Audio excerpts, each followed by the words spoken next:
Reddit reports. Like, subscribe and hit the bell. Men of Reddit, when was the last time you've cried and why? Now I'm crying. I'm not crying. Carrot, I'm not crying. Carrot, I'm not crying. Carrot, okay, I'm crying. I'm not crying, you're crying.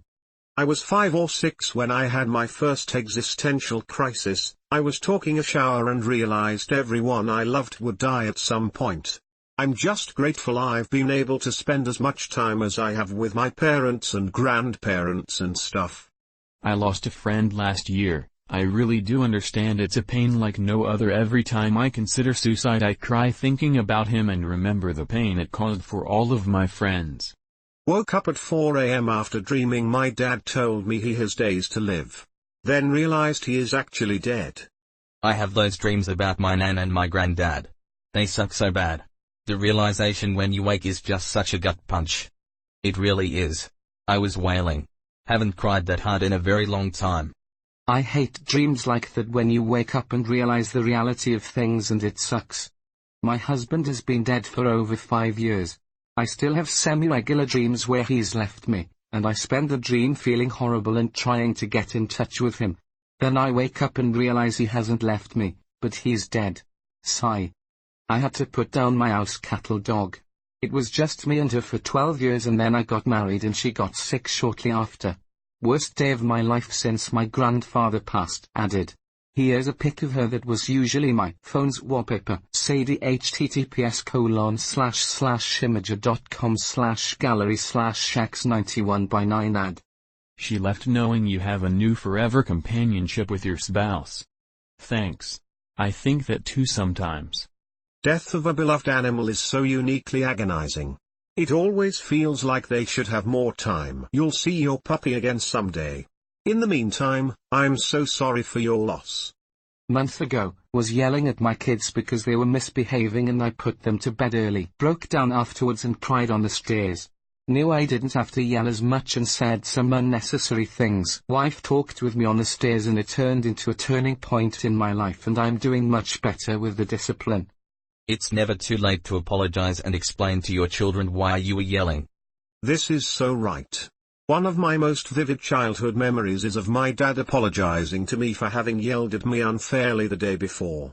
He explained he was feeling sick and reacted badly.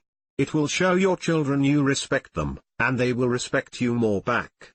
I remember having this conversation with my dad. It really changed the way I viewed him as a person. Then I had the conversation again. Then it happened a third time. Again. And again. He did it to my brother.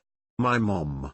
Apologizing doesn't fix anything if it doesn't come with a side helping of changed behavior.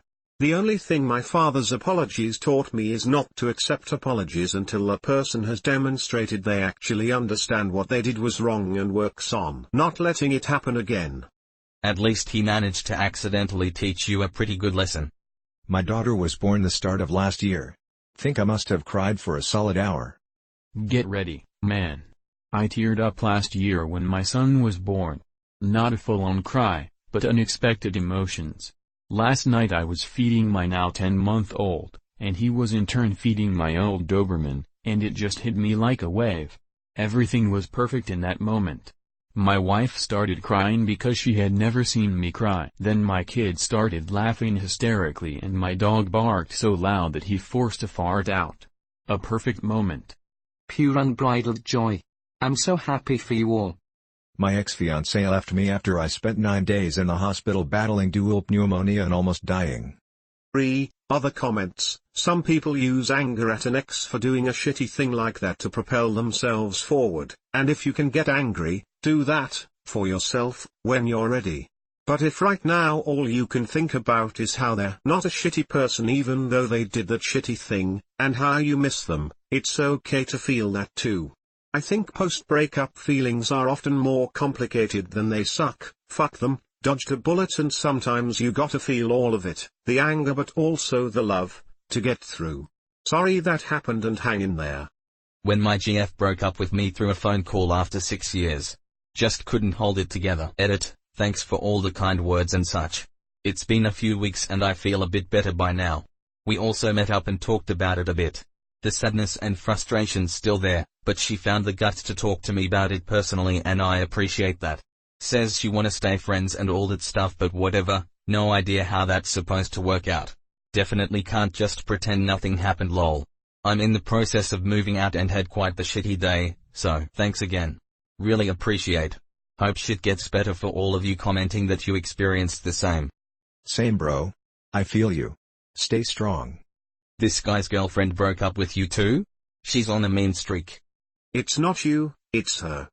Via a fucking phone call after 6 years together? What the flying fuck? That's messed up.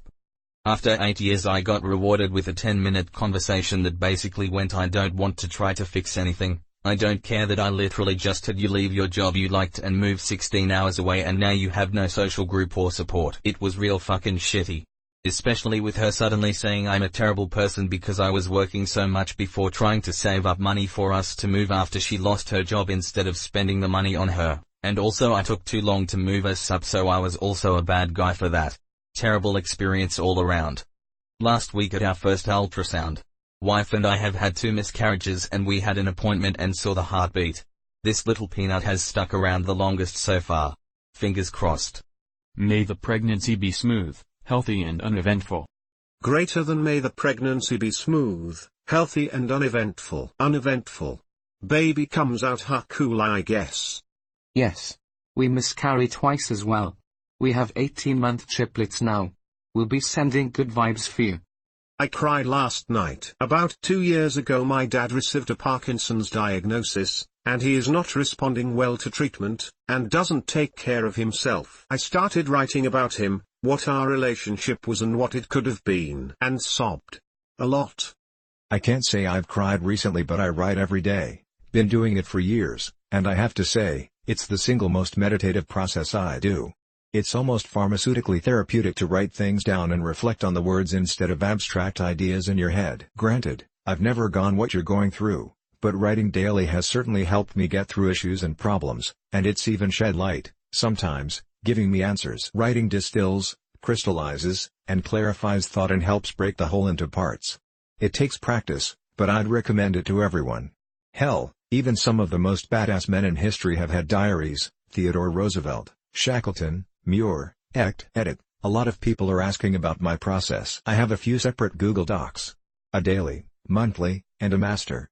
If you don't do this, Google Docs will get bogged down. My master doc has literally thousands of pages and takes multiple minutes to load, so I use my daily and monthly to take the strain off. Every month, I'll copy my daily doc into monthly, and every year I do the same with monthly to master. These are like mini holidays for me. I start every day the same. January 28, 2020. Entry #30. Then I start by writing the happenings of my day. If something sticks out to me, such as a certain emotional reaction to a person or event, I'll dedicate more time to that. I'll try to figure out why I felt that way. I don't believe in dead days. Even if I never leave the house, I'll find something to write about. For example, I'll make a list of my favorite TV shows and try to see why those particular shows stick out to me. It's a great way to learn about yourself, to start answering some of your internal questions, and start discovering your personal values. It's a simple thing, but the process has been absolutely life-changing for me. I can go back in time and see exactly what I was up to, any day, all the way back to 2012, it's like a superpower. It also makes my days feel longer, it helps me realize my goals, because they are written down, and it helps me discover my person. In fact, I actually scored a dream job, in writing, because I started doing this. I originally really sucked at writing, but over years and years of daily practice, I got a little better. Now I'm a professional writer, which is still hard for me to believe. I began writing and journaling last year as a last-ditch effort to combat some pretty serious depression and anxiety. Combined with meditation, I can't stress how monumental these little acts of self-reflection were for me. It absolutely changed my life. Everything you said was on point. I wish you the best on this journey. I'm so sorry. I hope writing is a cathartic way to work through what you and your dad are going through. About 5 minutes ago, one of my nephews is currently in surgery for something his dress have never seen in a kid his age before. I just got news from my sister that best case scenario has happened, and they were able to take care of things. He should be out of the OR in half the time as was expected. So, yeah. Crying in relief at my desk at work. Going up to see him in a couple days. It's hard to explain what it means to have kids like him in your life. /edit/ I just found out that he is out of surgery and everything was successful. Huge weight off my mind. I'm so glad for you and your family. I feel you, man. I became an uncle 2 years ago and every time I see that little girl my heart melts. That helplessness. The anger cry combined with the grief cry combined with the hopeless cry and the loss of the future you wanted cry. I know that cry too. It's a deep well in the heart. I'm so sorry about your daughter. Jesus Christ, that cry. When you're kinda blind angry at the pointless and aimless nature of loss and illness. Seeing firsthand how truly unfair life actually is and being completely powerless to stop it. You feel it in your chest, a hot, molten, tight, black hole that just pulls everything out of you. You don't even stop crying exactly, you just get too tired to keep going but you still feel that burning, deep inside. I fucking hate that cry. I'm so sorry you had to go through that. I just had to say goodbye to my 10-month-old son about a week and a half ago, cancer, and it's something I wouldn't wish on anyone. Encouraged to hear the pain gets less intense, but damn, I miss that kid, and I imagine you miss yours, too. Peace to you and your family. It was over the weekend. I was reaching out to a few different friends to see what they're up to, but everyone else had pre-existing plans. It hit me hard when I realized that I'm always making an effort to reach out, but I don't get the same in return.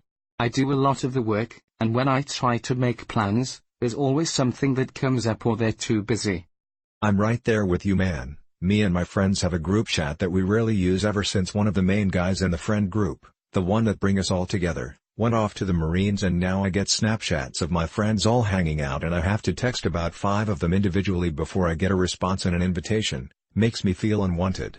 I also have been living alone since I was 18, 21 now, and don't really have anyone to talk to most days, so my mind likes to wander around bedtime and just makes me think of all this stuff until I practically cry myself to sleep.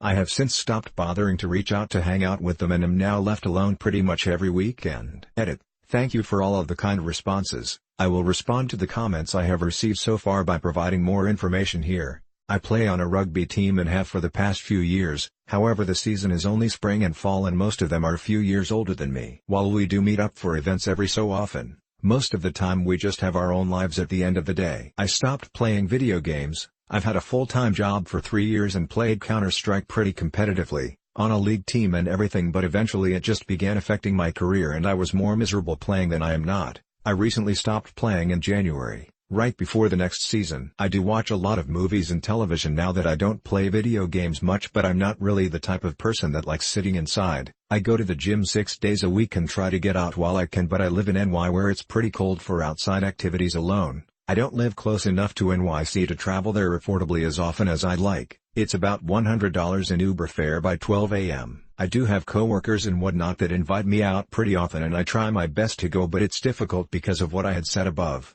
It's too expensive to get home after a night of drinking. Lol. I would like to reiterate that I don't cry myself to sleep every night. It seems to be related to how my day was that makes my mind wander, usually when one bad thing happens to me, fucking something up at work or seeing my friends hanging without me, is when everything kind of spirals downhill and my mind starts to wander. I never resort to drugs or alcohol for my problems. I usually just try to sleep it off and wait for the next positive thing to happen in my life and make the most of it.